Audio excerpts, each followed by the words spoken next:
Let's do it. It's Blue Couch Book Club Day, and we're so excited to welcome back Kyle Sherman of Warner Books, our partners in all of this. Hi, Kyle. Hi, Happy how you both New doing? Year. Happy New Year. You know, as we look back on the past year, I think adding this book club was one of my favorite parts of the show. We've really loved it. It's been a lot of fun. It's been fun for me. Yeah, and it's nice to have the our audience interaction too with what they're reading. The book that you picked for us last month had a Christmas theme. It was all about a Christmas cookie contest, and with a little love on the side. Yeah. Yeah, I like I said, I think we all need a palate cleanser, and we, and it made me hungry. I think that was the best part, right? It was kind of like a Hallmark movie in book form, I would say. Absolutely. I mean, it was kind of a little predictable, but it was an easy read. You were cheering for the main character there. And for him too, because he was kind of stiff and he needed something to kind of loosen him up and bring a little joy into his life as well. And I always love a book, especially a Christmas book, where,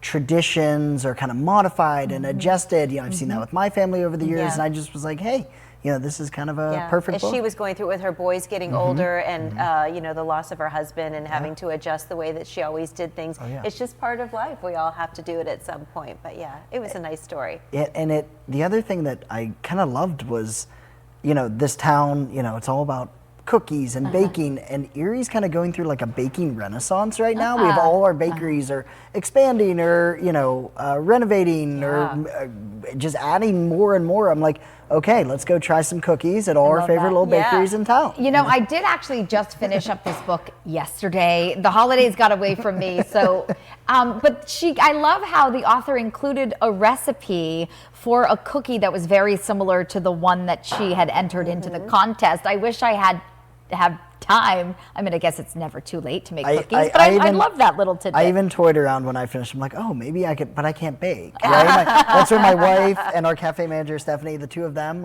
they bake everything at the store, and I just kind of get to indulge. Well, all I did in the month of December was eat Christmas cookies, and so I need to take a little Christmas cookie break. So I'm ready, Kyle, to move on to our next book, which Kara and I are so excited about this one. This is a great pick to start off strong in 2025. We highly recommend. We thought we would go with, a book as the year wraps up. We thought, okay, here's the next book that was our bestseller. And I said to Ariana, I said, it's not just our bestseller by a little bit. Oh, we had a couple books, but of the non-local books, because those always sell like crazy.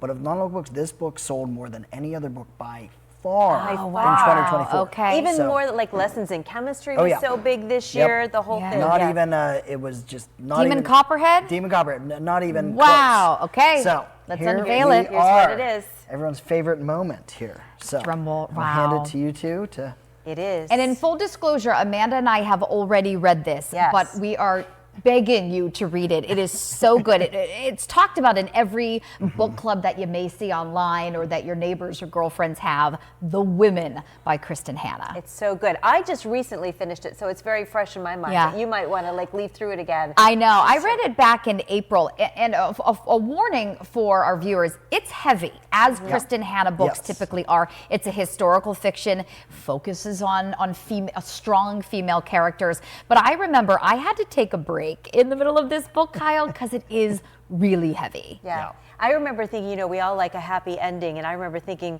there's no way, this is, and then that happened a few times in the book, but it is so good, and it's inspirational, and it takes you back to this time and how people were feeling and reacting during the Vietnam War. Give us kind of a brief synopsis of it. So it's about a nurse, right? She signs up to go fight in the Vietnam War and then comes back, right?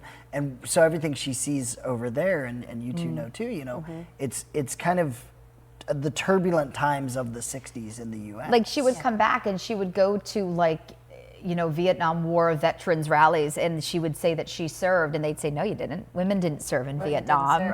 But and Kristin Hannah is such a beautiful writer. Amazing. That sometimes you're like, how is she capturing all of this in written word? Are they making this into a movie?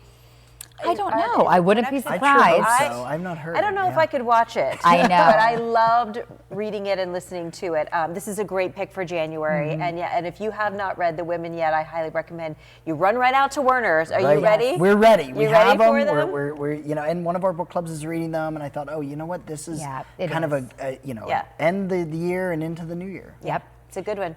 Grab The Women. And if you've already read it, hey, head to our Facebook page and we can talk about it over the next couple of weeks. No spoilers there. But yeah, WernerBooks.com, Werner Books in the Liberty Plaza. Get a copy of The Women and start reading now. It is a little bit of a longer book, so you may want to start now. You might need all 4 weeks Yeah. for this one. Thanks, Kyle. Thanks so much. Yes, Kyle, great good to see you. Happy New Year. Happy New Year. We'll be right back.